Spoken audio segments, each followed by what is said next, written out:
Good evening, ladies and gentlemen. I call the City Council Committee of the Whole meeting for Wednesday, April 7th, 2021 to order. At this time, we'll have a moment of silence. I'll ask you to please remember and think about our wonderful police officer who passed and the family. Please keep them in your prayers and think about them. And as you have a moment of silence here, please think about the wonderful service they provide to our community, and please think about that officer and his family. Moment of silence, please.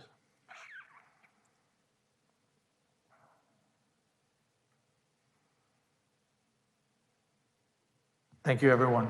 If everyone please stand, and Alderwoman McGinnis will lead us in the Pledge of Allegiance. I pledge allegiance to the flag of the United States of America and to the republic for which it stands, one nation, under God, indivisible, with liberty and justice for all. Thank you, Alderwoman McGinnis. Brian, please, our Deputy Clerk, call the roll. Dunn. Here. Dorman. Here. McGinnis. Here. Lee. Here. Grip. Here. Condon. Here. Peacock. Here. Dickman. Here. Jobson. Here. And Ambrose. Here. 10 present, all in person, Your Honor. Thank you, Brian. It's been a long time since we've been able to do this with all of us sitting here, so it's good to see that, and thank you, everyone, for sticking with this. We have a little bit to go yet, but we're starting to see signs, and this is a good indication, so thank you. So good evening, everyone, as we begin the meeting of the City Council Committee of the Whole. I'd again welcome all of those in attendance and those who are viewing the meeting on any particular mobile device or computer. We respectfully welcome your comments and opinions, but please keep in mind that as you talk to the council, you're sharing your thoughts with fellow Davenporters and viewers throughout the entire region. We're happy you're participating in your city government and ask that your participation please reflect the common desire we all share to make Davenport an even greater place for everyone. If you have a cell phone or electronic device in here, I'd ask you to please put it on silent or turn it off, simply because if someone's talking, we don't want to interfere with that. If you wish to address the council on a specific item that appears on the committee agenda, you're encouraged to do so during the standing committee. You also have an opportunity to address the council on any particular thing when it comes to public with business at the end of the meeting. When you're addressing the council, there's a podium. I'd ask you to come to the podium. The microphone's above you, so just speak normally, and we'll all hear it. But please address us as a body and not to any one individual person.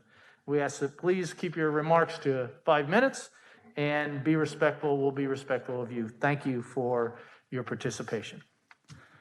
Ms. Mallory, our Assistant City Administrator, please, is there any update? Yes, thank you, Mayor. This is a reminder that we are currently hiring for our summer parks positions. So we would encourage any of our local students who may be looking for summer jobs to go to our city website and apply. Wonderful, thank you. We have 6 public hearings this evening, 1 for community development and 5 in public works. So I'll ask Alderman Grip to lead the public hearing in community development. Alderman Grip. Thank you, Your Honor. I open the public hearing on a proposed lease of land at the northeast corner of 5th and Brady for the Martin Luther King Jr. Plaza Park with Friends of Martin Luther King Jr. Is there anyone from the public who wishes to comment on this public hearing?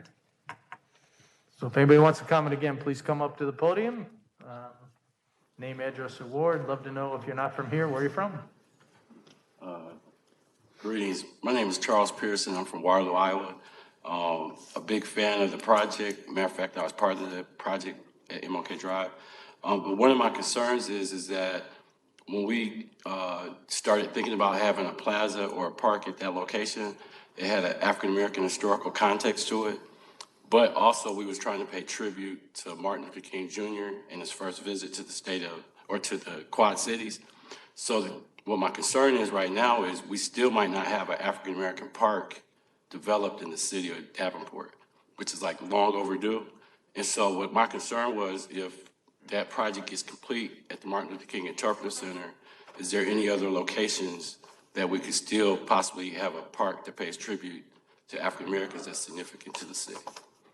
The location where the Martin Luther King Interpretive Center is at, when we did research back, I want to say 2016, 2017, the actual location has a lot of significance to Louis Armstrong's first visit. When the river froze at one time when he was like 17 years old, they got stranded in Davenport. So that location is actually historically a black business district. And at that location, that was the only place Louis and the band players could actually play at. And that's also the location him and Bix Beiderbecke actually met. Bix Beiderbecke was a little bit younger than Louis. But I think because you have the Big 6, you also have Martin Luther King's first visit based on the Potsdam Terrace Award and the Catholic Interracial Council, that to have an inclusive piece, I'm gonna tell you the actual location. I think I told Ms. McGinnis this. I think the perfect location for you guys to consider is probably Harrington Park. Harrington Park is an actual city park, but it's actually land donated by Reverend Flynn Griffin Jr. And I think on top of that, before Mr. Griffin had the property, it was owned by a gentleman by the name of Corbin, and it was called Corbin Flats.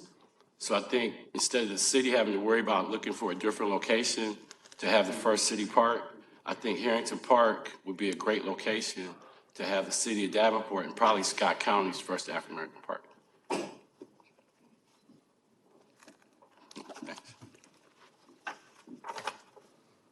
Is there anyone else from the public who wishes to comment on this item? Well, I'm Bill Handel, Nashville and Davenport, Fourth Ward. Wasn't planning on talking about this today, but I know this project has been something that's been kicked around for quite some time. There's been a lot of time and effort spent on it. One of the things that the other gentleman previous was talking about is it is a historic area, and I think, but what gave it its history? Because it was, what can I say? It was on the wrong side of the tracks.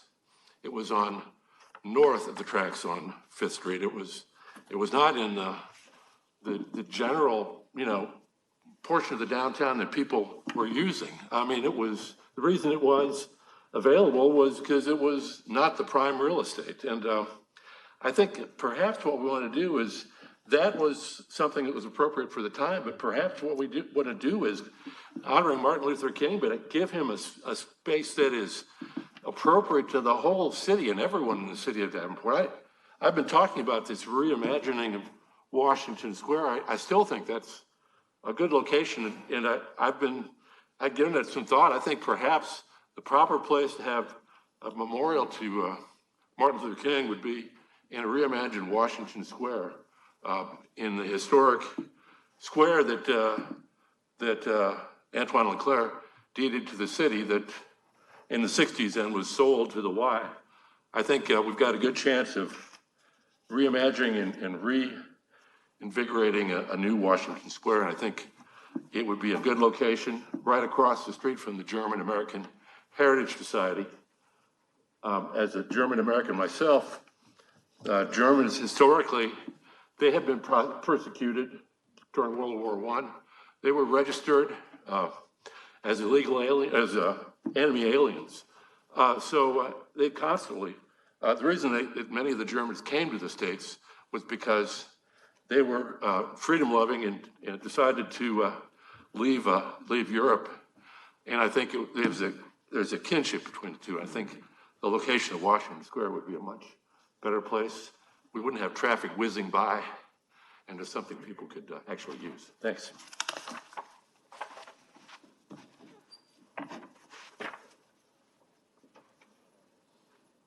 Ryan Sadler, Friends of MLK, Davenport, 3341 Jersey Ridge. This project is no debate in terms of where it is. Lease agreement is in place for us to do. We settled on this location back in 2015 when we came before the community on the location for the Friends of MLK, which now has the building in place, the interpretive center, which we are now housed at. And so this would be right outside our housing, where we house. And so it makes the feasibility of things a lot better. So I'm not sure on the location, that's not a change piece. If you want to do that location as well as Martin Luther King, by all means, I look forward to that option on the table. Thank you.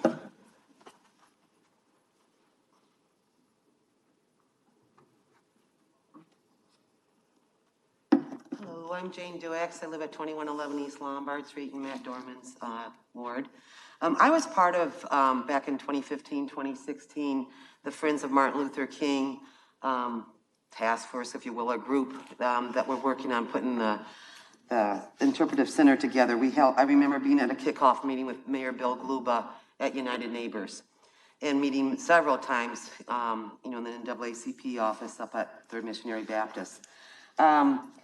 There's more than one Black person in the city of Davenport that we could honor. I think we need to stay where we're at. I don't understand why this is even a topic of conversation. I mean, are you wanting to break the lease with the Friends of the Martin Luther King Center? It was very exciting when I first heard about the plans. And, Ryan, you can correct me if I'm wrong, but the architect of the building that put the housing up above, I mean, we got money donated to build this interpretive center. And, it's come, it's still a work in progress, but I was very excited about it. It was gonna be a little amphitheater in the park, and we could do some drama and other kind of plays. Harrington Park is another great location, no question about it. Washington Square, let's honor Martin Luther King with the park there, and let's honor Bill Cribbs, and let's honor, there's just so very many that we need to honor in this city, and that have done so much for our community. And it's interesting to hear the wrong side of the tracks, I kind of grew up on the wrong side of the tracks too, at 8th and Taylor Street, right off of Marquette. Dempsey Bar, what about Dempsey Miller? He did lots of great things in this community, So let's have more than one, but let's not lose this land for what we've started back in 2015, 2016. Thank you.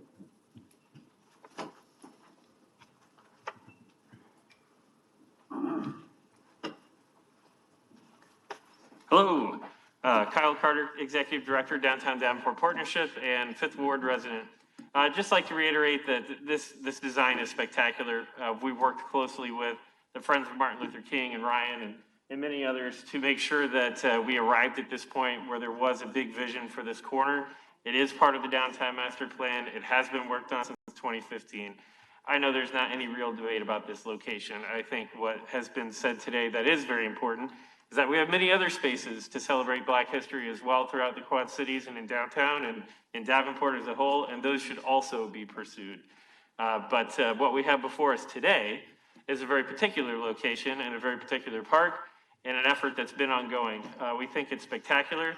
We plan the DDP is going to be looking at contributing funding to the construction of this as well. That'll be addressed in next year's budget, but it's in our draft budget now for next year to contribute to that from the capital side of things. So we are eager partners in this and will help leverage a bigger, better thing. So thank you for your consideration. Just wanted to clarify that and clarify for the public that we have one thing in front of us today that's wonderful and we can pursue many others as well. Thank you. Is there anyone else from the public who wishes to comment on this public hearing?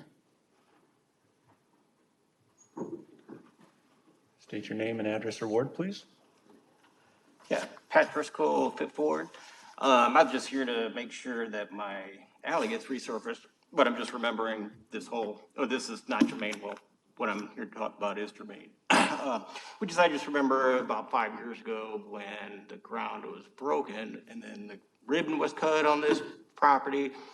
I haven't looked at and read through the agenda, but I understand that there is a lease agreement that you're going to talk about. So all I'm want to say is probably need to stop dragging your feet. It's been a good 5 years, like I said, and I remember the developer at that time saying we couldn't possibly build the park first, that we had to build these apartments first in order to bring in revenue to help fund the park.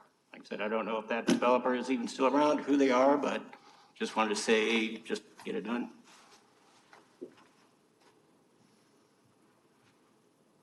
Forgot my agenda up here, sorry. Is there anyone else from the public who would like to comment on this item? Seeing no one, I move to close the public hearing. There's a motion and a second. All in favor? Aye. Are there any opposed? That closes the public hearing, Your Honor. Thank you, Alderman Grip. The next area for public hearings is Public Works. There are 5. Alderman Dunn, please. Thank you, Your Honor. I open the first public hearing on the FY 2022 Iowa Department of Transportation State Transit Assistance Grant application in the amount of $447,963. Is there anyone from the public wishing to address this public hearing? Yeah.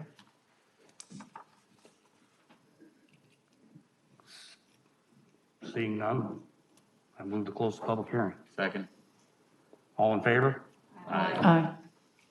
This public hearing is closed. I open the second public hearing on the plan specification, form of contract, and estimated cost for the 2021 alley resurfacing program for the east-west alley between West 16th Street and West 15th Street from Myrtle Street to 1521 Marquette Street, and the north-south from West 15th Street to West 16th Street, and the east-west alley between Pershing Avenue and Iowa Street from East Columbia Avenue to East Garfield Street. Is there anyone from the public wishing to address this public hearing? Please step forward.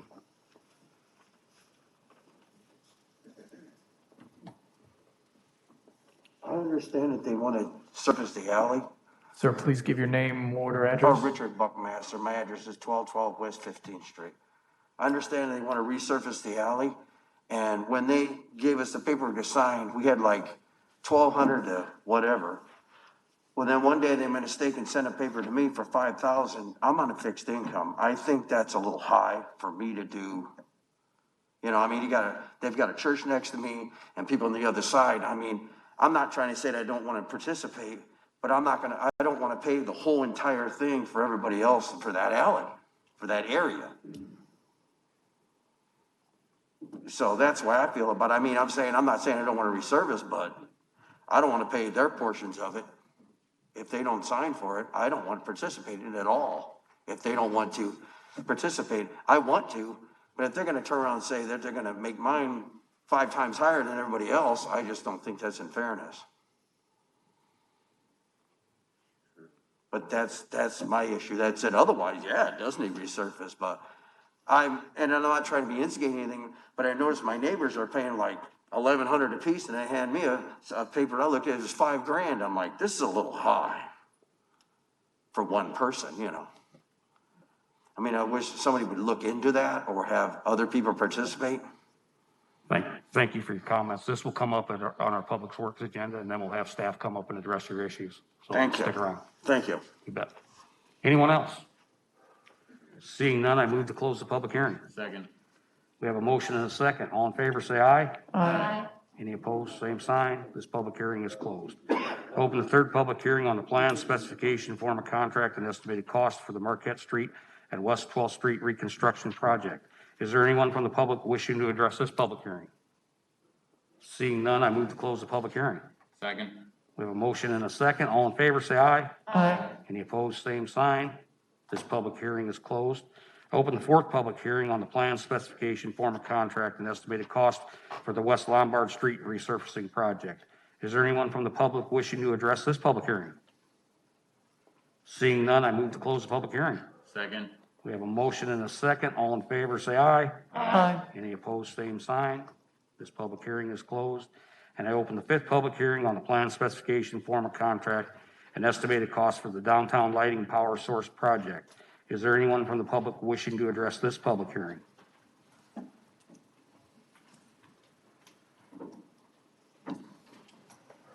Hello again, Kyle, Downtown Partnership, 5th Ward. I'll keep this quick. Just wanted to say thank you. This started in 2015 as well. This was something that we identified as a problem years ago. We have slowly been working toward a solution. We have the engineering plans done. We actually know where the problems are. We know where the wires need to be rehooked back together. And we're now finally at the stage that we can build them. So what you're looking at today is a small amount of money to start that process. We know that it will take much more to fix all of the issues downtown in this category. But the fact that we're going to get something started and see an actual construction and completion done on this is thrilling to me as a guy who's been in the weeds on this for years and years and years. So this is the last step, actually building something. So appreciate your consideration on this. And while we know that this is just going to put a dent in it, it's still our first step and one that we're very pleased to see. So thank you for your consideration. Thank you. Anyone else? Seeing none, I move to close the public hearing. Second. We have a motion and a second. All in favor, say aye. Aye. Any opposed, same sign. And this public hearing is closed, and that concludes Public Works. Thank you, Alderman Dunn. So the next item would be petitions and communications from council members and mayor. I have two. First, a wonderful announcement that we're informed today. We got almost an extra $1 million from road use tax. We know where that can go, right to the word road. Thank you for, again, our conservative budget estimates and our budget being or having the ability to, when revenue comes in, we have extra. And this is another example because our budget is really good. And here we go, more money coming to us above what we believe was going to. So that's a great thing. And then I'm a little personal privilege here. There's been a lot of discussion, a lot of concern with folks sitting up here, alderwomen and aldermen, and the public concerning the recent assessments that were sent out, what's gone on. So Mr. Van Camp, who's the city assessor, was kind enough to give us a little update yesterday, but we also thought, and many folks sitting here thought it was important that he do that tonight publicly. So Mr. Van Camp, if you would come and give us an update on how the assessments and all that process works, and then I'm sure there'll be maybe some questions. So I thank you, council, for allowing us to add Mr. Van Camp. Thank you. All right, thank you, Mr. Mayor and the City Council. Like you mentioned, yesterday I did come and speak to the City Council and basically try to explain what the reasoning was behind the assessment notices going out. Majority of them did increase. Our office actually mailed 33,000 assessment notices last week, and they hit the mailbox the early part of this week. And what was happening, majority of them assessment notices were for residential properties, residential class properties.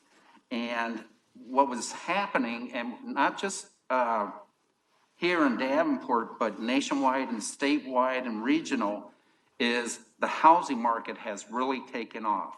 And by Iowa law, the assessor's office has to maintain market value for each class of property. So with the low interest rates, the low inventory on the market, and the higher prices people are paying, it's causing everybody's assessments more likely to increase. So by Iowa law, every 2 years, the Department of Revenue will come in and actually take a look at where our assessment levels are.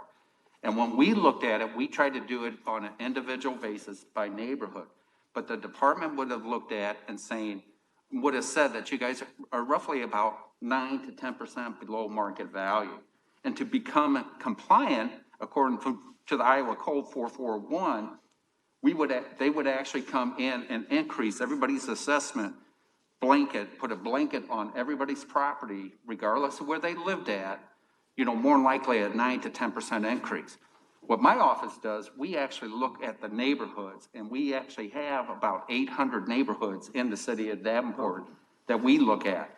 And then we went in and made the proper adjustments where the adjustments needed to be. So that's one thing that we did internally in our office. We get a copy of that declaration of value whenever a property sells. We had to forward that information on to the Department of Revenue, so they're looking at the same information that we are, and if we don't change them, they will come in and change them, and they will come up to right at 100% or just a tad over. They won't come under that 100%. Right now, when I was running the analysis, we were at about 97.5%, which is still showing us that we're conservative. We're still not up to the 100 level, but we're within tolerance. And the tolerance is between 95 up to 105. 95 means that properties are selling for a little bit more than what we have on them. And if we're over that 100%, means they're selling for less than what we have on them. So we're hoping that it's an equalization year. I'm not anticipating that we should get an equalization order in October. So I'm hoping everything's good. Now, are all these assessments 100% correct? I would have to say no. That's why we send out the notices to notify the property owners.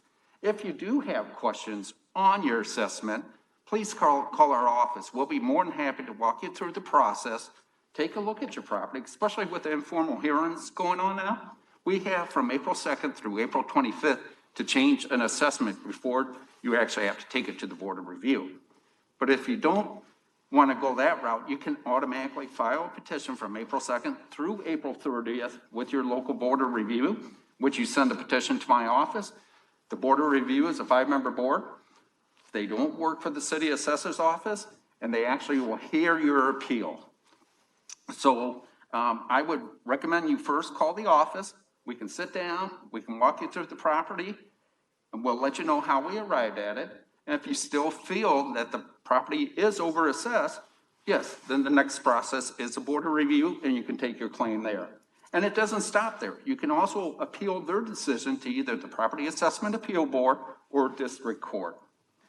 So basically, you know, like I was stating, Iowa law says that every odd year, in which we're in now for 2021, the Department of Revenue will come in and take a look to see where each assessment level is for the city assessor's office.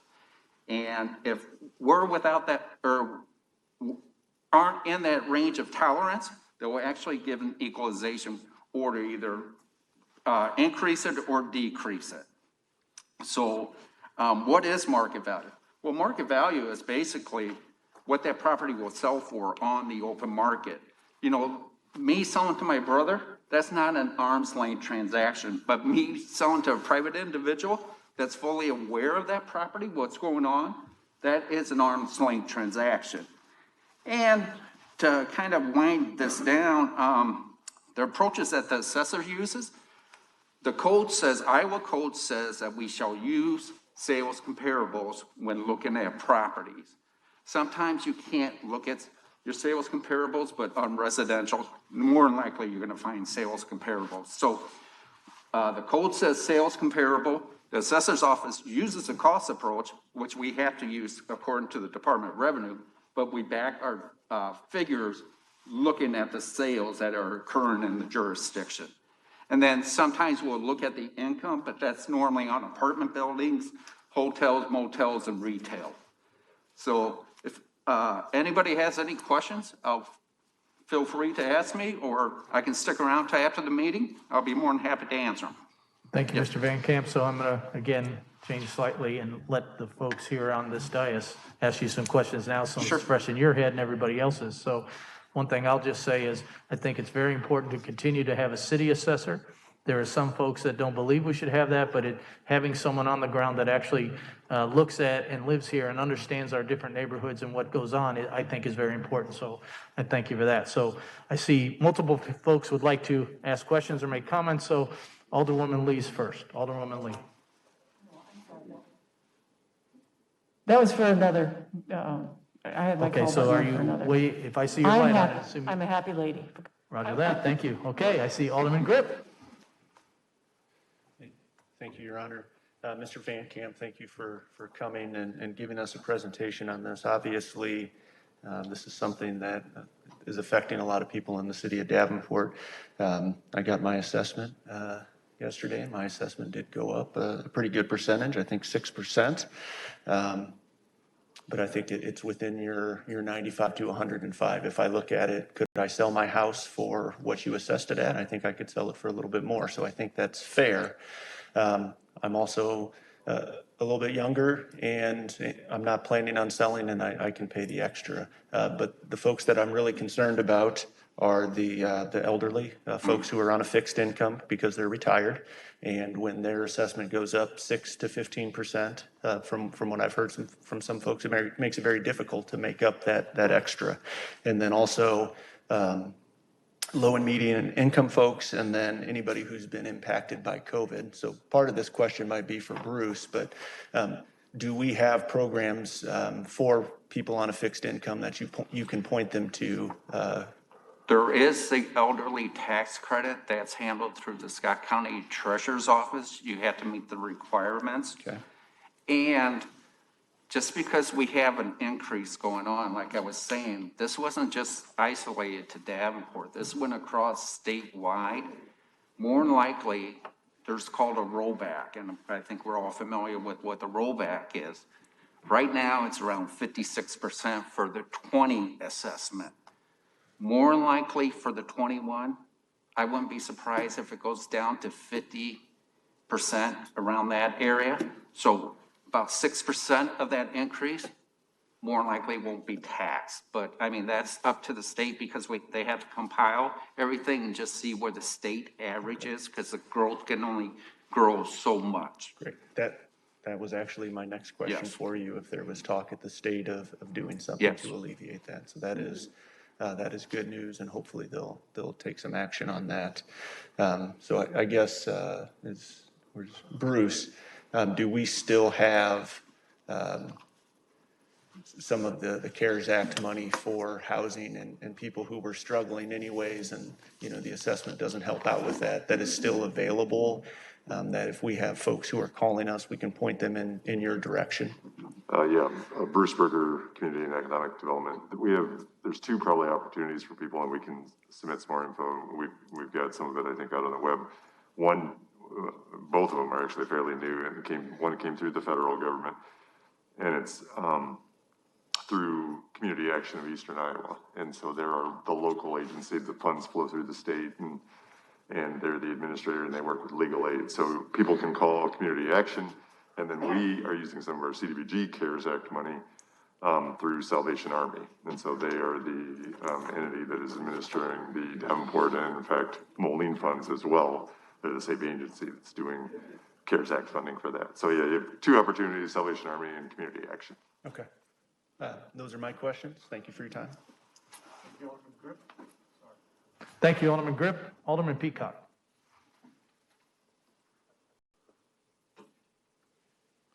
Thank you, Mr. Mayor. I greatly appreciate it.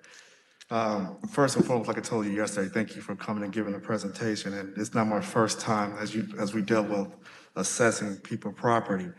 And for people that's in the audience, and full disclosure, I'm a retired realtor. But there are some terms that was thrown out there, but people in the audience really don't know those terms. And I really want people to really understand, one, what exactly is the assessor office and what they do? What do you guys do exactly? Our job, what we do in our office is we have to we have to be at 100% market value. And what that means is if you went, stuck a sign in your yard today, what would that property sell for on the open market? Open market means a willing buyer, willing seller, without any distress in that sale. So it's what your property would sell for today on the open market as of January 1. Excellent. When people come out from the assessor office, are they certified to do their job? What is the criteria for that? Basically, we don't have to be certified. For deputies, assessors, and chief deputies, we actually have to take education courses. For myself, every 6 years, I have to take 90 hours of tested courses, which is approved by the Department of Revenue, and 150 hours of non-tested hours of courses. My chief deputy, she has to take 60 hours of tested and 30 hours of non-tested. So we have to go by the education that is approved by the Department of Revenue, which deals with real estate. My appraisers, I automatically send them to them education courses because I want them to be familiar with the laws, familiar with how to arrive at values on properties so they can explain it to the public.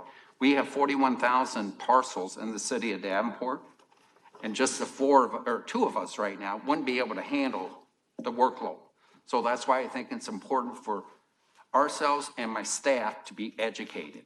So somebody made a statement, well, an individual came to my home and this person wasn't qualified to walk the parcel. That's not a correct statement. Is that a true statement? I'm sorry, state that. If somebody threw a statement to me, someone said, well, the individual who came to my home wasn't qualified, wasn't certified to walk the parcel and to assess my home. Is that a true statement? This person will be qualified. They are qualified to come in because they're familiar with the Iowa manual, which we're mandated to use. So we look at for assessment purposes.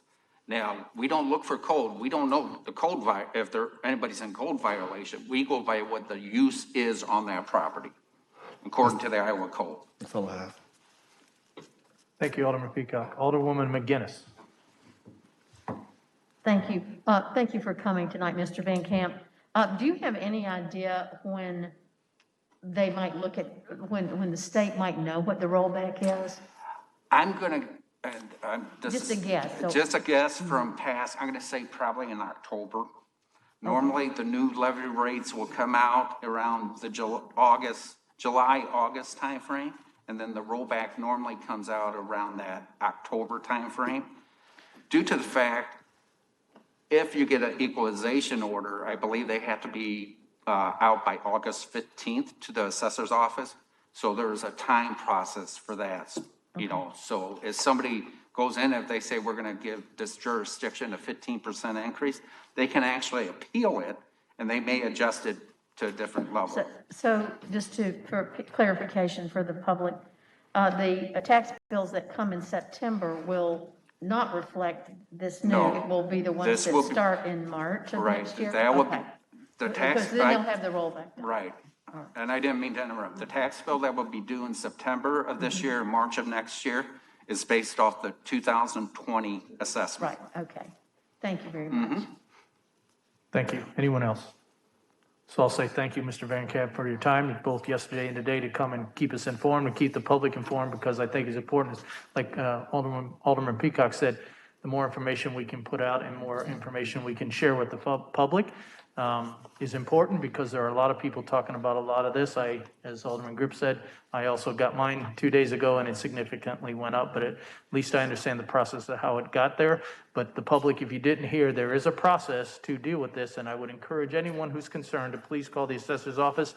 My experience with them is they will go through step by step how they came to arrive at your assessment recommendation, and then if you're not happy with that, my experience, again, I've been through it also, the board is more than willing to look at and take your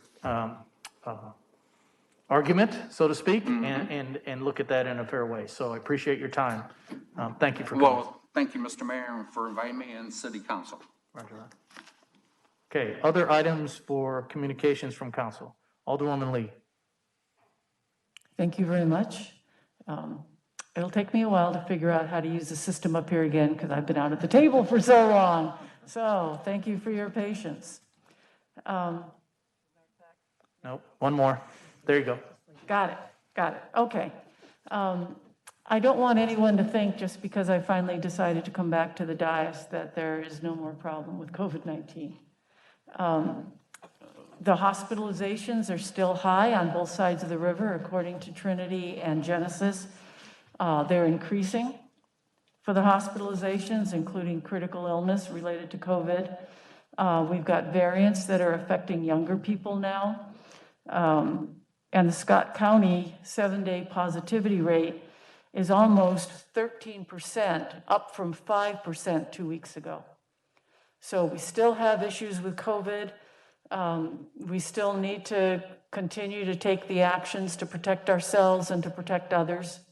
As importantly, wear a mask, social distance, and just really being kind to each other as it relates to, it's been a tough year.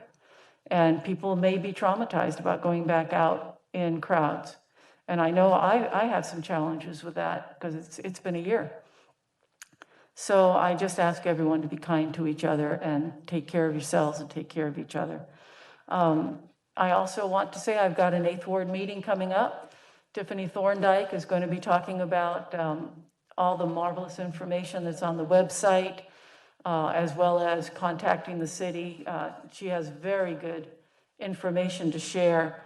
And I also am going to recommend at my 8th Ward meeting that people that have questions about their assessments actually watch the last 15 or 20 minutes of this meeting, because I think Mr. Van Camp did an excellent job in presenting that information. So just going on the website, starting at about 10 minutes to 6 and going till about 5 past, it may be the most informative 15 minutes that people can do about their assessment. And that's it. Thank you very much. Thank you, Alderwoman Lee. Alderman Dunn. Thank you, Your Honor. I'm proud to say that tomorrow the police are starting a new program called Coffee with Cops, and I don't really want to put him on the spot, but I see Andrew Harris is here. Maybe he could come up here and say a little bit about what's going on.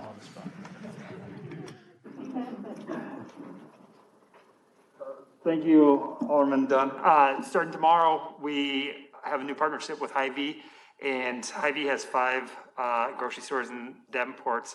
And our first grocery store that we're going to be visiting at 8 a.m. tomorrow is the Rockingham Hy-Vee, and it's an informal gathering with police officers and our citizens, an opportunity for us to get to know the neighbors better and for the neighbors to get to know us better, to ask us any questions, bring up any concerns, but we're really looking forward to this, and we're going to be coming to a Hy-Vee near you. So our first one's going to be at Rockingham. Thank you very much. Can't wait. Thank you, Alderman Dunn. Alderman Dorman. Thank you, Mayor. Like I said last meeting, but that was 2 weeks ago now, we will be having a special neighborhood Fifth Ward meeting at the 13th Street Bridge down kind of in the East Village area. Just gathering neighbors' feedback about how they use the bridge, what they would like to see in a replacement for the bridge. And our public works staff will be there in order to collect that feedback and use it as a start working through designs or what we might want that replacement bridge to look like. So that meeting will be at 5:30 tomorrow on the west side of the bridge is where we'll meet. And it is going to be an outside meeting, and knock on wood, but I'm looking here at the weather report and there's only a 28% chance of rain. So I view that as 0% chance of rain. So I hope to see you guys there. Thank you. You just jinxed it, but all right. Thank you, Alderman Dorman. Alderman Jobson. Thank you, Mr. Mayor. Also, thank you for sharing that great news about the road use tax. Since some other people had opportunity and missed it, I would like to call dibs on any of that money going towards neighborhood roads within the 6th Ward. Maybe our corporate counsel could make sure that's legally binding in some way, shape, or form, like calling shotgun when in view of a car. But on another note, I would like to announce that next Tuesday, April 13th, 6:30 at Duck Creek Park Lodge, we'll be hosting a 6th Ward meeting in person. Since it is a city-owned facility, masks are required. There's also a link for a go-to meeting for those that aren't unable to attend for whatever purpose to view and participate. Thank you. Thank you, Alderman Dorman. Alderman Ambrose.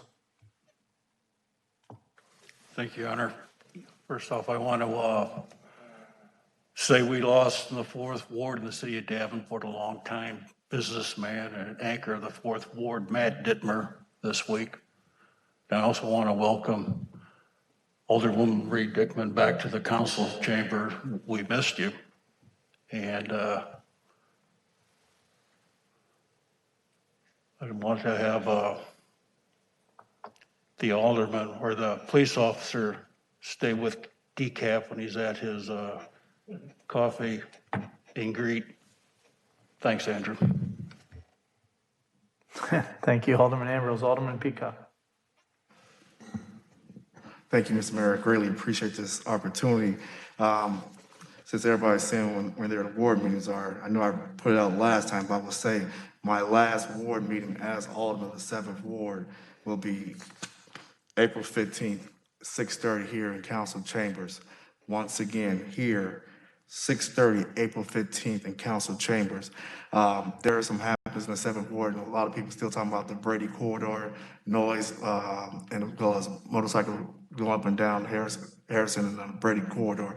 Those things will be discussed as well. But once again, it'll be my last ward meeting as 7th Ward alderman. Thank you so very much. Thank you, Alderman Peacock. Anyone else? And just because I've got a couple questions every now and then, Alderman Peacock certainly announced that he's taking care of some business and moving on to do different things.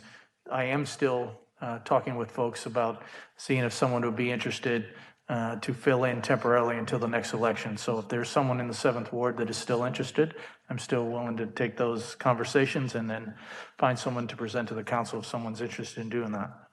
So just so I say that publicly, I am looking and talking with folks. So anyone else? Thank you very much. Okay, we'll move on then to action items for discussion. So there's 4 areas: community development, public safety, public works, and finance.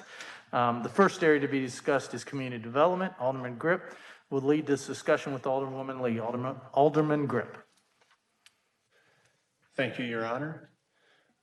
Item number 1 is a resolution approving case CP 21-02, being the request of S.J. Russell LC on behalf of Sophie Foster Revocable Trust to amend the regional and residential general land use boundaries on the Davenport 2035 future land use map at 4607 East 53rd Street.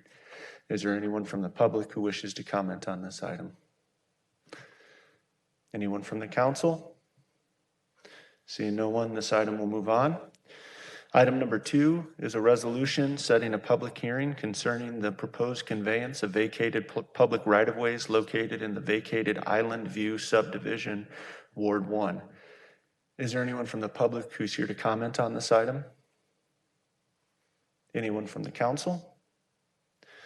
This item will move on. Item number 3 is a resolution approving a proposed lease of land in the northeast corner of 5th and Brady for the Martin Luther King Jr. Plaza with the Friends of Martin Luther King Jr. Is there anyone from the public who wishes to comment on this item? Anyone from the council?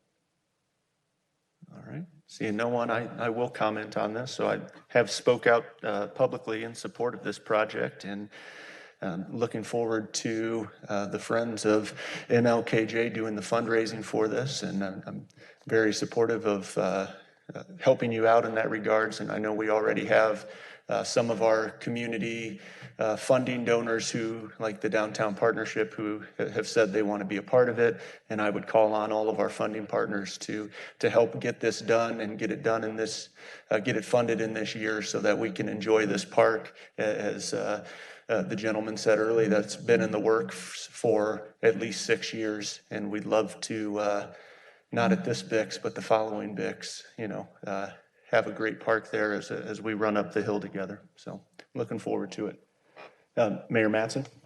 I just want to take 1 second to say Dr. Sadler and all your folks there, Mike Auguster and his group, for your all's leadership, keeping us informed, keeping it on moving forward, and continue to do that with us and continue to keep us informed on any projects, and especially this one, to make sure we're staying focused and keeping this going. Thank you very much.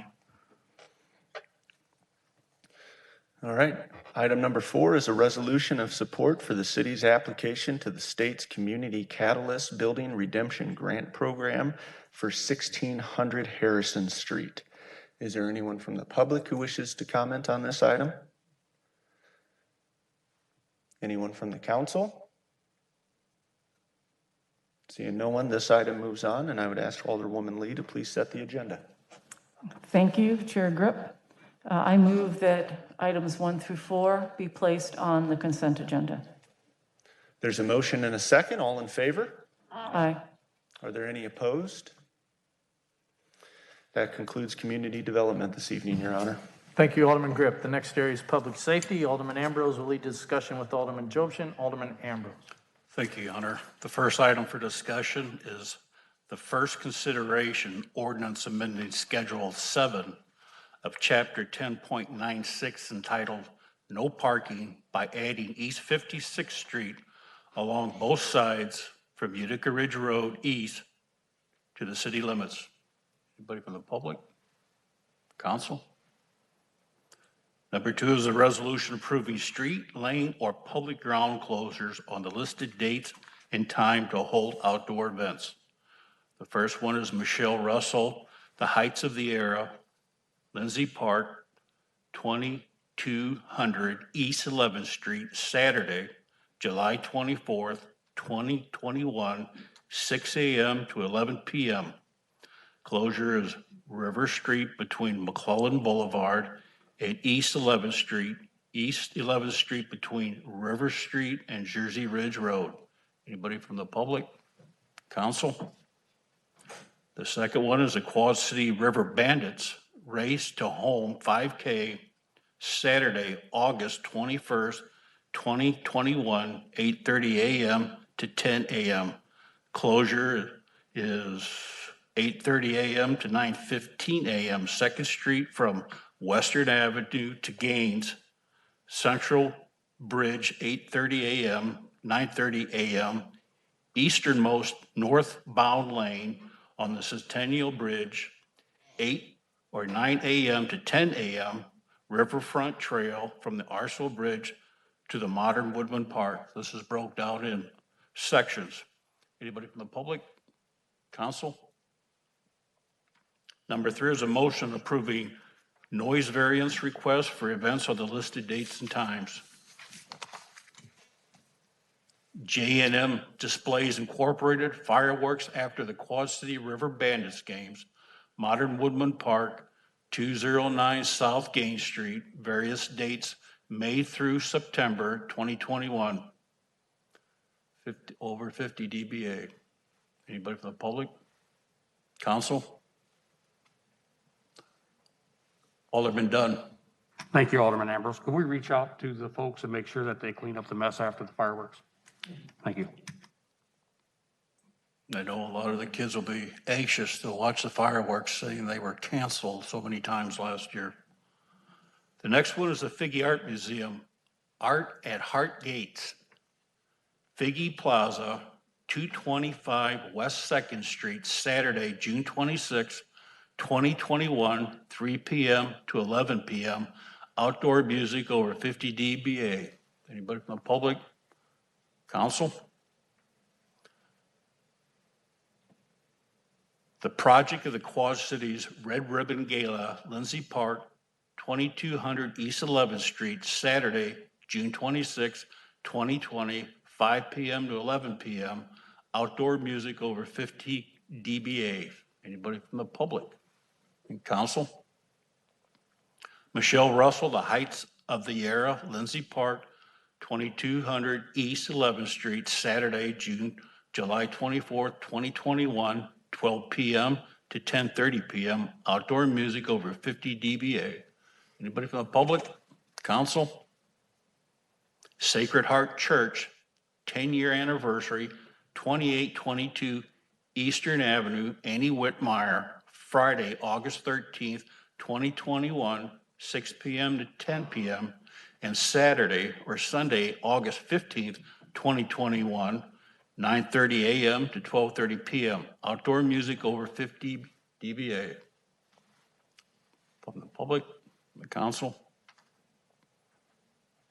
And Tyler Michelle Bags and Brew, Lindsay Park, 2200 East 11th Street, Saturday, August 28th, 2021, 12 p.m. to 5 p.m. Outdoor music over 50 dBA. Anybody from the public? Council? And the last item is new license, new owners, temporary permits, temporary outdoor areas, locations, and transfer. We don't go through them, but if you're curious, you can find them on our city social media page. Alderman Jobson, please set the agenda. I move all 4 items be placed on the consent agenda. All in favor? Aye. Opposed? Thank you, Your Honor. Thank you, Alderman Ambrose. The next item is Public Works. Alderman Dunn will lead the discussion with Alderman Dorman. Alderman Dunn, please. Thank you, Your Honor. We have 15 items this evening. Item number 1 is a resolution approving the FY 2022 Iowa Department of Transportation State Transit Assistance Grant application in the amount of $447,963. Is there anyone from the public wishing to address this item? Council? Seeing none, this item will move on. Item number 2 is a resolution approving the plan, specification, form of contract, and estimated cost for the 2021 alley resurfacing program for the east-west alley between West 16th Street and West 15th Street from Myrtle Street to 1521 Marquette Street, and north-south from West 15th Street to West 16th Street, and the east-west alley between Pershing Avenue and Iowa Street from East Columbia Avenue to East Garfield Street. And before I ask for any comment, can we have somebody from staff come up and answer some of the questions of how we assess this and how this program works? Brian Shad, Public Works. Typically, we go through this process, and we all know it's a very long process. You go through the state assessment, but ultimately, the cost is split 50-50 between the city and the residents, and that which is placed on the residents is split up based on their frontage along the parcels as they go through the alleys. And I will be reaching out to the gentleman to talk to him about his previous questions. Perfect. Thank you. Is there anyone from the public wishing to address this item? Council? Seeing none, this item will move on. Item number 3 is a resolution approving the plans, specification, and form of contract and estimated cost for the Marquette Street and West 12th Street reconstruction projects. Is there anyone from the public wishing to address this item? Council? Seeing none, this item will move on. Item number 4 is a resolution approving the plan, specification, form of contract, and estimated cost for the West Lombard Street resurfacing project. Is there anyone from the public wishing to address this item? Council? Seeing none, this item will move on. Item number 5 is a resolution approving the plan, specification, form of contract, and estimated cost for the downtown lighting power source project. Is there anyone from the public wishing to address this item? Council? Seeing none, this item will move on. Item number 6 is a resolution approving the contract for the CY 2021 sidewalk program with AmeriCorps LLC of Bluegrass, Iowa. Is there anyone from the public wishing to address this item? Council? Seeing none, this item will move on. Item number 7 is a resolution setting the vacant and abandoned building registration fee at $25. Is there anyone from the public wishing to address this item?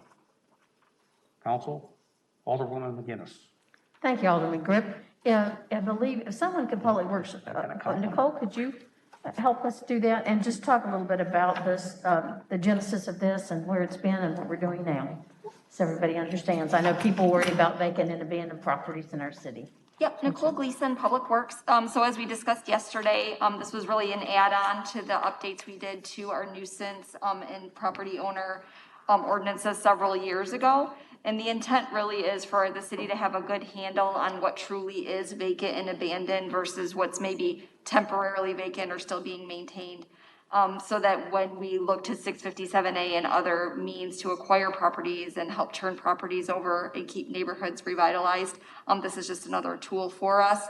And we did set the fee purposefully low, really just recovering our costs because our goal is compliance and understanding and not to penalize people. And I'd like to, I'm very pleased to see this. This was something that was talked about several years ago and just other, we were in the middle of changing our rental ordinance, which is a much better ordinance than it was and is very well managed.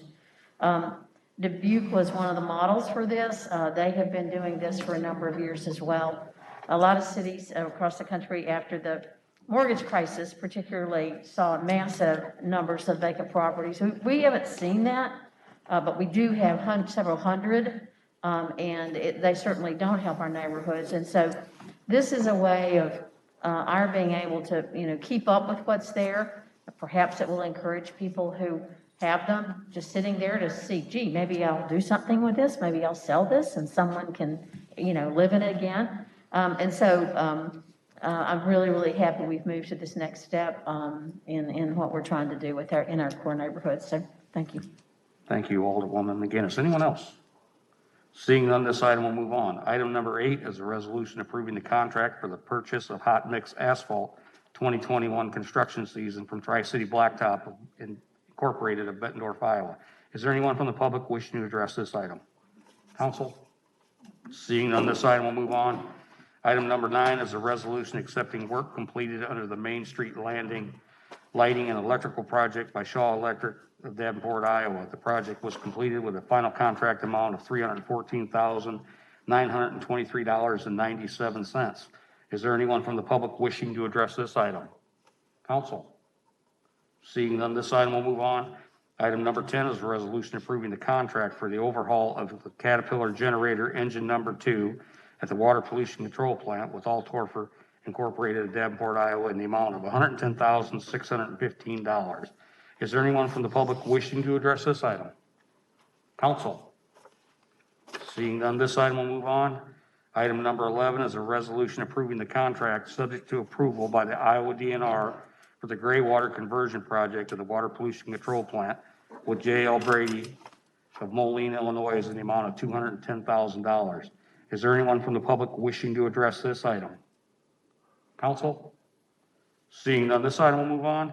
Item number 12 is a resolution supporting actions, strategies, and programs that promote energy, environmental, and climate change sustainability and resiliency. Is there anyone from the public wishing to address this item? Please step forward, state your name and word. Hello, I'm PJ Slobodjan, and I am a Third Ward resident, and I'm also representing the Progressive Action for the Common Good, which is a mouthful. We call it PACG. And first of all, it was about a year ago at this time that you approved a proclamation for Earth Day on Earth Day's 50th anniversary. So we'd like to thank you for making that proclamation and helping us to enjoy it. I've been happy to see improvements for the environment over the years. And the city of Davenport has done many things to help environmental issues, such as the police station with the lead energy and LED lighting throughout the city, converting methane to energy, just a few of the things that have already been done. So we look forward to seeing a concrete plan, policy to further progress, such as is stated in the resolution that's being presented.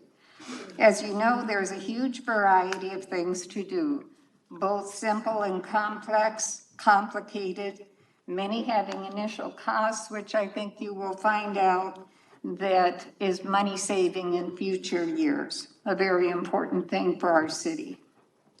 A long-range plan such as this shows great progress for what's happening. The PACG organization and myself, as a citizen and resident of Davenport, are willing to do whatever is needed and possible for future projects that the city will be taking into consideration. And I look forward to seeing you pass this resolution. Thank you. Thank you. Anyone else from the public?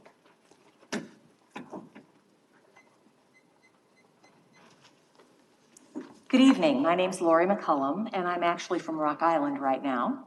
But I'm here representing the Unitarian Universalist Congregation of the Quad Cities, which is located at 3707 Eastern Avenue, which I believe is in the 6th Ward. I think that's correct. I have been a member of the UU congregation for over 30 years, and I used to live in Davenport for about 20 years. I'm currently the chair of the environmental justice team there, and I was really pleased to see this resolution come up. We wanted you to know that we strongly support it as a church in Davenport. Davenport's already doing so many excellent things to maximize energy efficiency and reduce pollution, but of course you can do more. And this action comes at such a critical moment in our planet's history. The Intergovernmental Panel on Climate Change, which is a UN program that consolidates research from 195 nations' scientists, wrote a report 3 years ago that we have a very narrow window of time in which we can still head off the most severe effects of global warming. They gave us a 10-year window, and almost 3 of those years are gone. But we can still meet those goals of reducing carbon emissions by 45% by 2030 and reach net zero by 2050. Even if you don't find the science of global warming to be credible, I'm sure you still want clean air and water. You want energy efficient buildings, stormwater systems that can withstand increasingly devastating weather events, and cost savings for your taxpayers. So this resolution is a win-win for everyone. I've had the opportunity to read the resolution and the impacts predicted on your policies and budget. Research shows that climate mitigating strategies pay for themselves several times over. So you're not only being stewards of the earth, but stewards of your city coffers. I want you to know that our congregation strongly supports this resolution. Thank you. Thank you. Is there anyone else from the public? Seeing none, I know we've received some emails from the public, and I believe Mayor Mattson wants to read those into the record. Thank you, Alderman Dunn. So just so everybody knows, during COVID, if someone, because of our limited capacity here, if you send it to my mayor's email, if it's particular to an agenda item, I'll read it in. I'll just let you know as we progress. This will end eventually, not yet, but just so you know that this is not an infinitum thing. So the first one is, from the Congregation of the Humility of Mary. Dear Mayor Matson, we, the leadership team of the Congregation of the Humility of Mary, endorse the City of Davenport resolution supporting action strategies and programs that promote energy, environmental, and climate change sustainability and resiliency. Our mission includes care of the earth, which seems ever more urgent given the climate crisis our world faces. Our hope is the sustainability resolution will provide accountability as Davenport continues to face the significant impact of this climate crisis. Doing what we can to mitigate the effects of climate change and have practices that are helpful rather than harmful to the environment are of benefit to everyone. Respectfully, the leadership team from the Congregation of the Humility of Mary, Sister Mary Ann Vogel, Sister Joanna Rickel, Sister Marcia Eckerman, Sister Lynn Mosel, and Sister Irene Munoz. The next one is Edwards Congressional United Church of Christ. Dear Mayor Matson, we are writing to support the upcoming resolution for the City of Davenport's policy for energy, environmental, and climate change sustainability and resiliency that the City Council will be discussing at the upcoming Committee of the Whole on April 7th. Edwards United Church of Christ has long supported environmental causes. As a 10-year member of the Bi-State Region Clean Air Partnership, Edwards supports and promotes cleaner air by seeking out and implementing cost-effective solutions that benefit cleaner air, fuel efficiency, cleaner fuels, vehicles, alternative transportation, trip reduction, environmentally friendly purchasing, alternative energy, and energy efficiency and conservation. Thank you for becoming a leader in the Quad Cities by establishing goals and policy directions to build sustainability and resiliency across all city departments.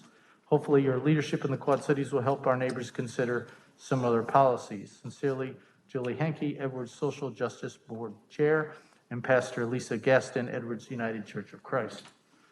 Next one. Dear Mayor Matson, we are writing to support the upcoming resolution for the City of Davenport's policy for energy, environmental, and climate change sustainability and resiliency that the City Council will be discussing at the upcoming Committee of the Whole on April 7th. The NAACP Environmental and Climate Justice Program has works at addressing the many practices that are harming communities locally, nationwide, and worldwide, and the policies needed to rectify these impacts and advance a society that fosters sustainable, cooperative, regenerative communities that uphold all rights for all people in harmony with the earth. We commend you for being a leader in the Quad Cities with this additional step of establishing goals and policy directives to build sustainability and resiliency across all city departments to address climate change. Please continue to lead Davenport in a very positive manner. Sincerely, Michael Guster, President, Metro NAACP 4019 in Davenport. Nahat Marsh Education Center. Dear City of Davenport City Council, I am writing this letter in support of the new resolution being considered called the City of Davenport Policy for Energy, Environmental, and Climate Change Sustainability and Resiliency. As our climate continues to change, wetlands like Davenport's Nahat Marsh are more critical than ever. Research has shown that wetlands, especially undisturbed wetlands, can help mitigate against climate change by absorbing greenhouse gases from the atmosphere. Additionally, wetlands will help us adapt to changes in our climate by providing homes for thousands of plant and animal species, by helping to clean polluted water, and by storing floodwaters. Nahat Marsh is home to over 430 plant species, 212 bird species, 42 mammals, 22 different reptiles and amphibians, and hundreds of insects, fish, and other species. Some of these species are now rare globally. Wetlands, like other natural systems and the species that call them home, are also vulnerable to climate change. An increase in weather extremes like floods and droughts put places like Nahat Marsh at risk. By adopting this resolution, the City of Davenport will begin to take steps to ensure that we are doing our part to better protect both our natural places and our citizens from the anticipated and inevitable impacts of climate change. I urge you to strongly consider supporting this resolution. Sincerely, Brian Ritter, Executive Director, Nahat Marsh. Diocese of Davenport, dear Mayor Matson, Easter greetings. I'm writing to express support of the Diocese of Davenport for this resolution, City of Davenport Policy for Energy, Environmental, and Climate Change Sustainability and Resiliency. I am aware that this topic will be discussed at a committee meeting on April 7th.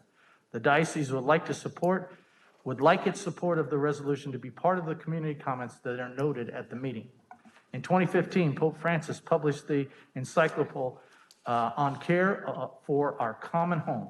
He addressed this encyclical not only to the Catholic faith, but also to every person living on this planet, in order to acknowledge the urgency of environmental challenges which disproportionately affect those who live on the margins of society. The diocese applauds the willingness of the City Council to enter into dialogue on local environmental policies. This is precisely the local level response that is described and encouraged in this brief. Thank you for your leadership in wisely and courageously seeking ways to care for our common home. Please let us know how we can most effectively support this very important endeavor as it hopefully moves forward. Sincerely, Most Reverend Thomas Ziccola, Bishop of Davenport. A few more. Dear Mayor Mattson, I'm writing in support of the resolution to be taken up at April 7th meeting of the City Council in support of actions, strategies, and programs that promote energy, environmental, and climate change, sustainability, and resiliency. As the resolution notes, our local community is already feeling the effects of climate change, and the window to be able to keep global temperature rise to less than 1.5 degrees Celsius is rapidly closing. I would strongly encourage the City Council to begin dedicating the resources necessary to prepare for the effects of climate change, to increase resilience and adaptability, to do our part to try to limit global temperature rise, and ensure that our most vulnerable communities, especially the poor and communities of color, who have historically contributed least but suffer the most from climate change and environmental degradation, receive particular attention to these regards. With deepest regards, Deacon Francis Agnoli, Director of Liturgy and Director of Deacon Foundation Formation, Diocese of Davenport. Then I have a letter from the Progressive Action for the Common Good, so I'll read. I know you spoke, but I'll read it also. Dear Mayor Mattson, we are writing in support of the City of Davenport's resolution on sustainability and resiliency that the City Council will be discussing at the upcoming Committee of the Whole on April 7th. Progressive Action for the Common Good is a local group of citizens working on various progressive issues. Our environmental forum is particularly concerned about environmental issues. We have been involved with the City of Davenport in many ways. Last year, Amy Kay, Public Works Natural Resources Manager, spoke to our Green Drinks group about your ongoing environmental efforts. We have also worked with Robin Dunn, Public Works Communication Preparedness Manager, on clean water programs. We have been encouraged by your many actions and policies. We advocated for the 50th anniversary of the Earth Day proclamation that the City Council proposed in April of 2020. We're excited to see Davenport move forward as a leader in the Quad Cities. Your resolution to embed climate change in your goals and policy directives will build climate sustainability and resiliency across city departments. Sincerely, Shirley Johnson, Susan Leshauser, Laura McCollum, and PG Schlow. Unitarian Universalist Congregation of the Quad Cities. Dear Mayor Mattson, we are writing to support the upcoming resolution for the City of Davenport's policy for energy, environmental, and climate change sustainability and resiliency that the City Council will be discussing at the upcoming Committee of the Whole on April 7th. The Unitarian Universalist Congregation of the Quad Cities has long supported environmental causes, obtaining recognition as a green sanctuary from the Unitarian Universalist Association in 2015. Thank you for becoming a leader in the Quad Cities by establishing goals and policy directives to build sustainability and resiliency across all city departments. We note that you are joining other cities across the nation in taking action to address climate change, including several others in Iowa, Des Moines, Iowa City, Cedar Rapids, and Dubuque. Hopefully your leadership in the Quad Cities will help our neighbors consider similar policies. Laura McCollum, Environmental Justice Team Chair. Thank you, Alderman Dunn. Thank you, Your Honor. Alderwoman Lee. Thank you very much. I just want to thank everyone. This was truly a collaborative effort with Progressive Action for the Common Good, who did a lot of the homework and a lot of keeping me on task as we worked on this. With Public Works, Nicole, Amy, Robin, Clay. I really appreciate all your help, the support of the city. So I really feel that this is an important thing that identifies environmental issues, climate change, stormwater management, the protection of vulnerable communities as an integral part of good governance for Davenport. And it will also help, I truly believe, as the city goes out for grants for environmental and stormwater type work, climate change type work, will be much more competitive by having city council be behind this resolution. So it's not just ad hoc applications, but we've got the entire support of the city and the city council. So thank you very much for all your support, and I hope this passes. And I'm sure it will. Thank you. Thank you, Alderwoman Lee. Anyone else? Seeing none, this item will move on. Item number 13 is a motion accepting work completed under the Credit Island HVAC replacement project. The total contract with Shoveler Company of Bettendorf, Iowa was $77,828. Is there anyone from the public wishing to address this item? Council. Seeing none, this item will move on. Item number 14 is a motion approving the nuisance mowing contract for the 2021 season with Twin Bridges Construction of East Moline, Illinois. Is there anyone from the public wishing to address this item? Council? Somebody from staff. Have we worked with these folks before, and are we sure they can handle all our nuisance mowing that we're going to have this year? Nicole Gleason, Public Works. Yes, so we are actually, this is the same contractor we had. So whenever we switch contractors, we generally have growing pains because this is a very complicated contract as far as how work is assigned and the expectations. So we've had really successful 2 years with them after that first year of growing pains. So we were excited to see them get the bid again. Perfect. Yep. Thank you. Seeing no one else, this item will move on. Item number 15 is a motion ratifying change orders number 1 through 7 to Tricon Construction Group of Dubuque, Iowa, in the amount of $63,424.05 for the Kaiser Slatin Square renovation project.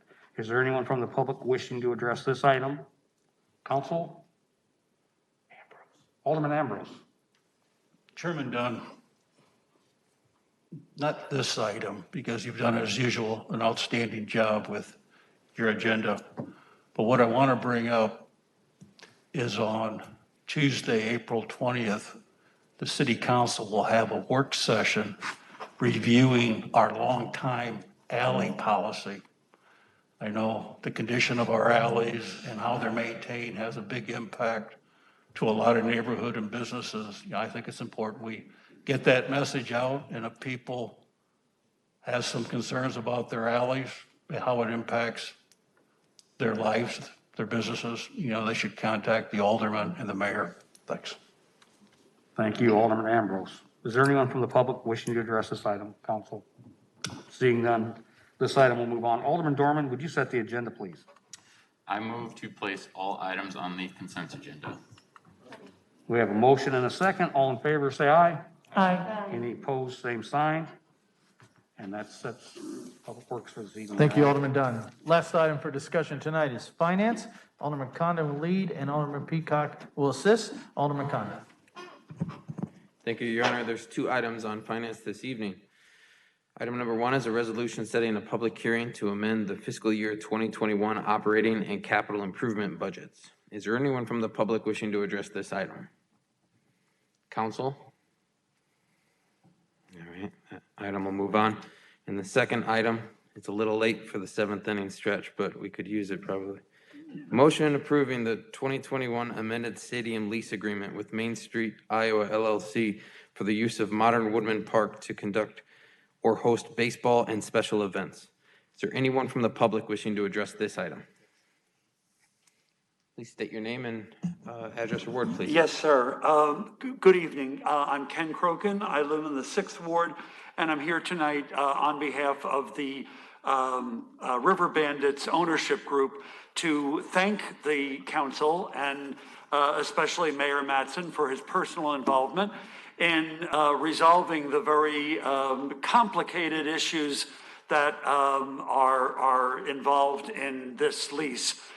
Staff did an outstanding job We thank you all for your support or expected support, and we look forward to a very exciting year, having missed last year.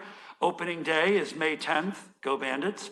And to Alderwoman Lee's comment earlier, I just wanted to make note that we are making provisions for the safe return of the public to our stadium. Major League Baseball will require everyone to wear a mask, and we'll be making additional accommodations to protect family pods while providing adequate social distancing. And the public should feel very good about coming back to Modern Woodman Baseball Park. Thank you very much. Anyone else from the public? Seeing none, open up to the council. Alderman Dorman. Thank you, Alderman Condon. Yeah, we just right before the meeting, we got another meeting notice for a work session we'll have as a council that I first saw was May 11th, and my heart almost dropped because I thought it was going to be scheduled over first pitch at the river. Because I love baseball and I can't wait to get back this summer.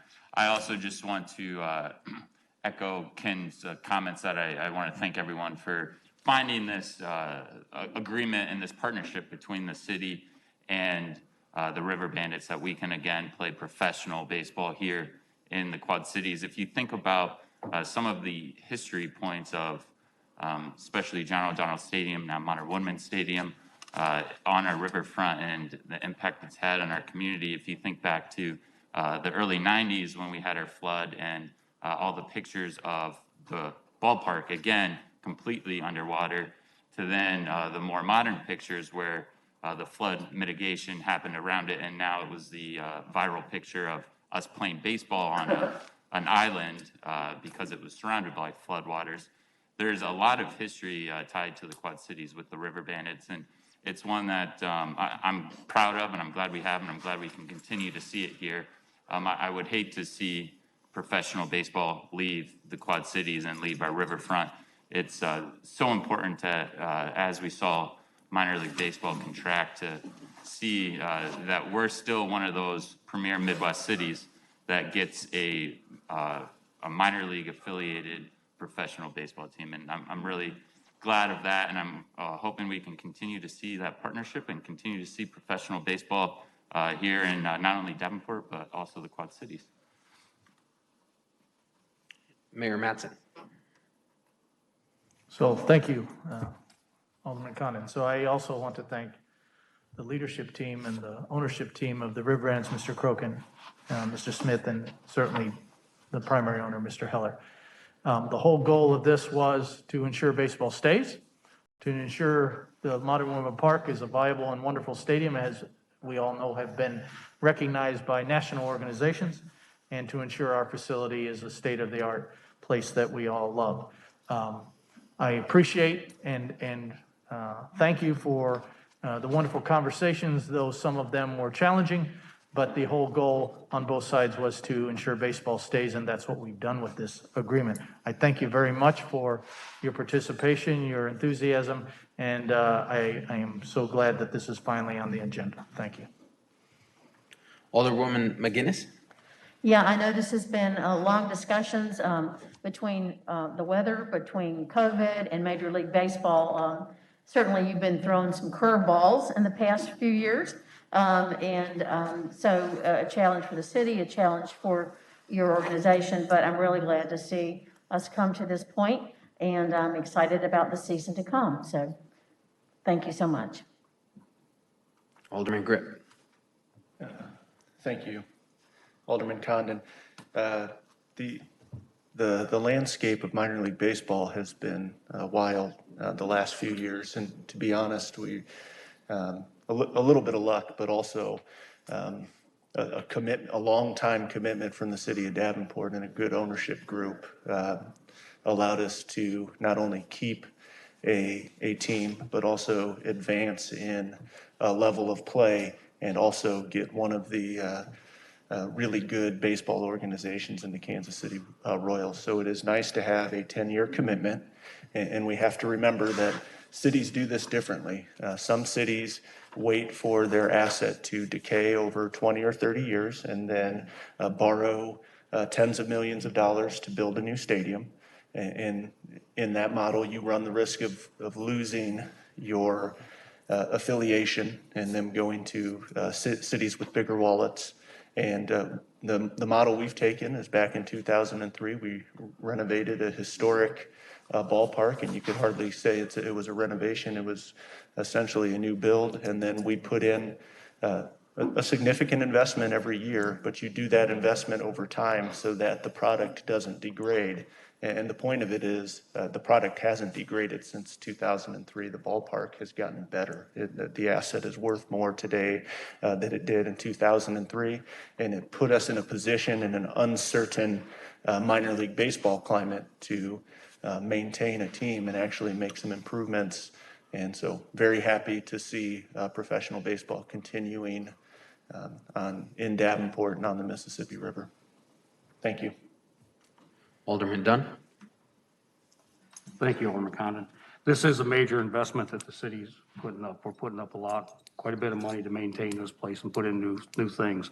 I just hope that qualifies us for having the biggest banner on the outfield wall. Thank you. Mr. Crokin took a note of that.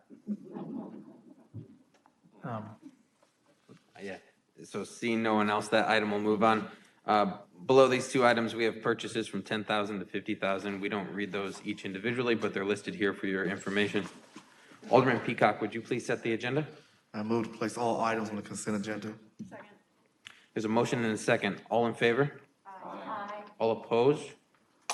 That concludes finance, Your Honor. Thank you, Alderman Condon. And adding at our facility, we can probably put a really big banner up there. So, thank you, Mr. Crokin.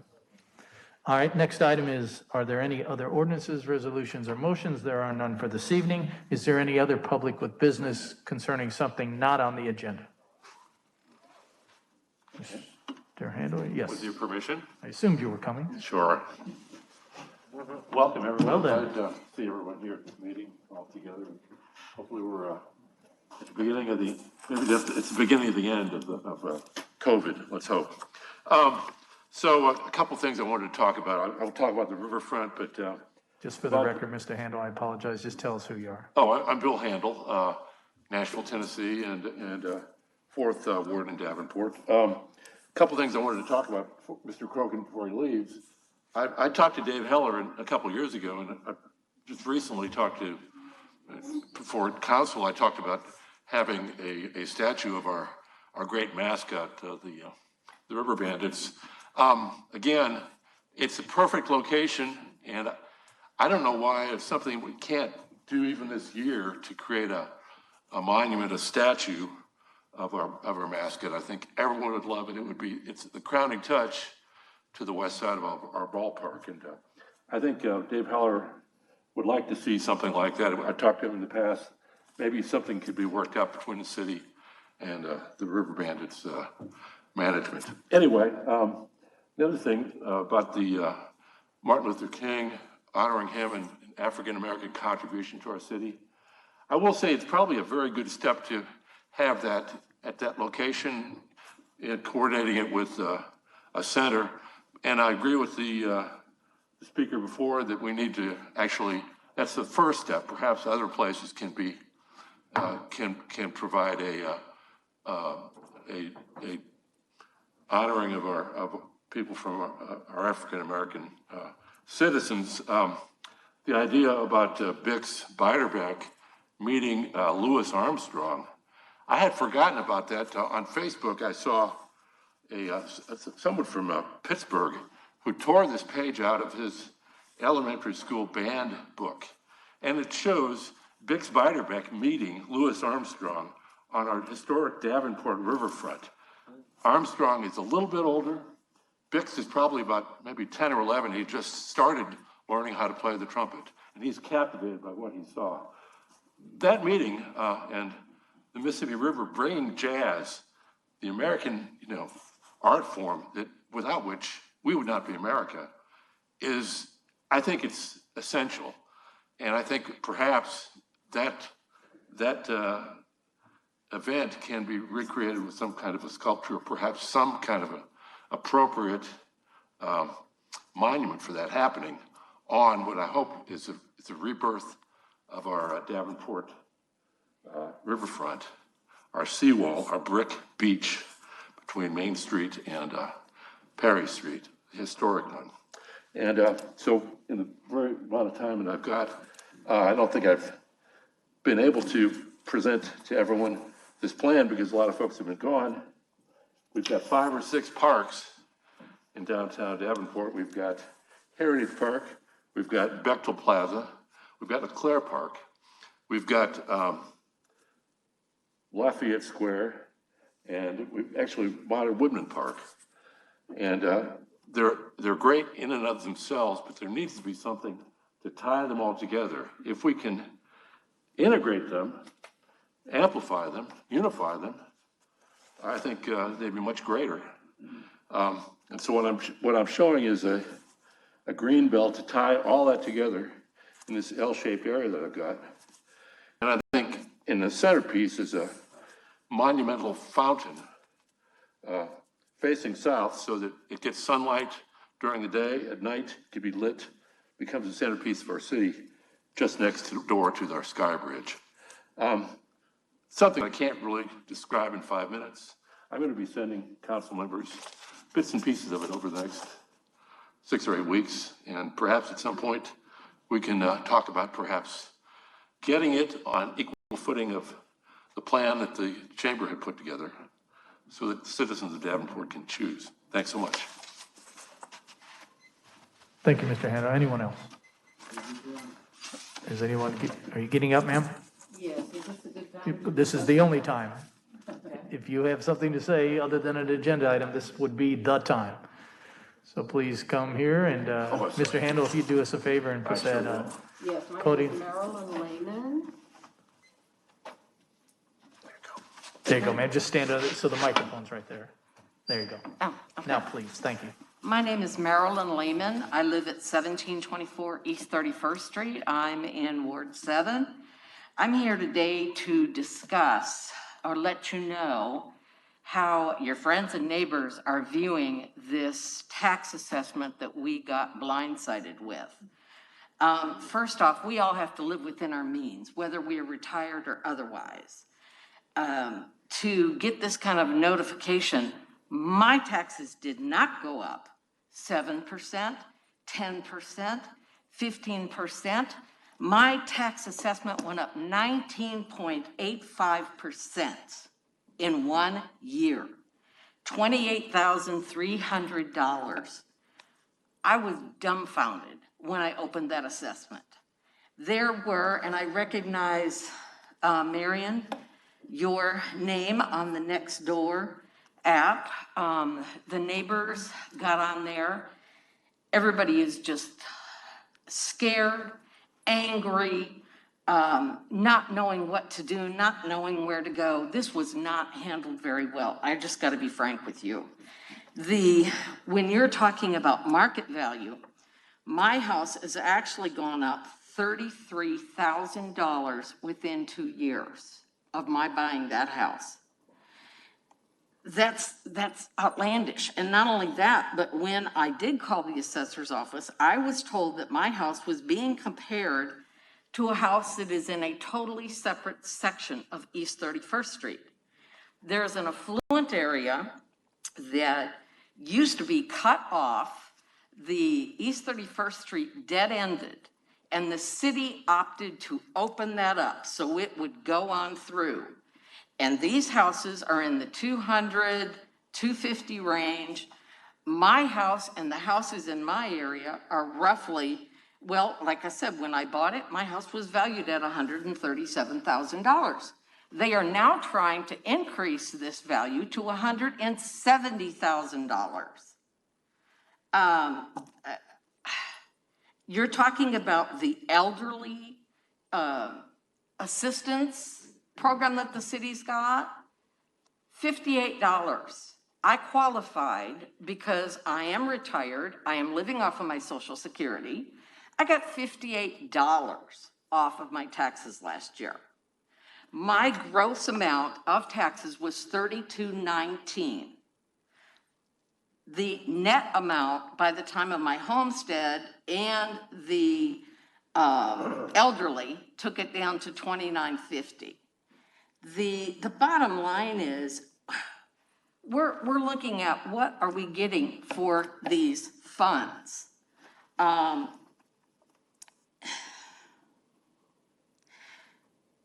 The home that my house was compared to, in order to raise it to the level that it was located at 2212 East 31st Street. That's what I was told when I called the assessor's office.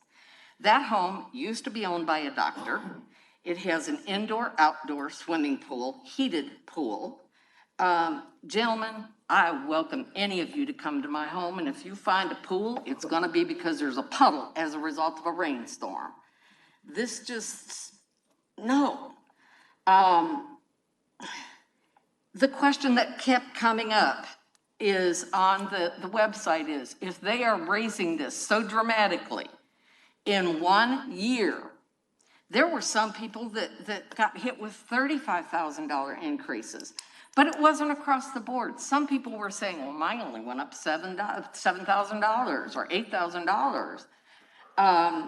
So it's not, like you said, it's being done one-on-one. We want to know why we are being targeted, that ours have gone up so dramatically.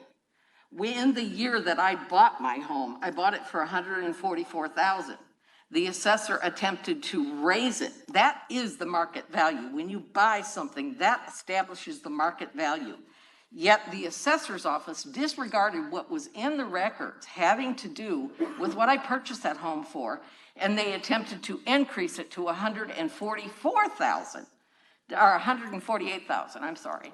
So, I mean, we are all going through trying to figure out what is the justification? How do we deal with this? Is that for me? Yes, ma'am. Okay. Sorry. Bottom line is, we're not happy, and you're gonna be hearing from a lot of us. There are over 60 of us that have bonded together at this point, and there will be more. So we need to know why, we need to know the justification for these figures. Happy to talk to you after this, ma'am, but I'd encourage you to appeal to the review board. We don't have a appeal process. We're not the appeal people. Well, but I understand. I'll talk with you after. Okay. Anyone else? There's a motion and a second to adjourn. All in favor? We're adjourned. Have a good evening.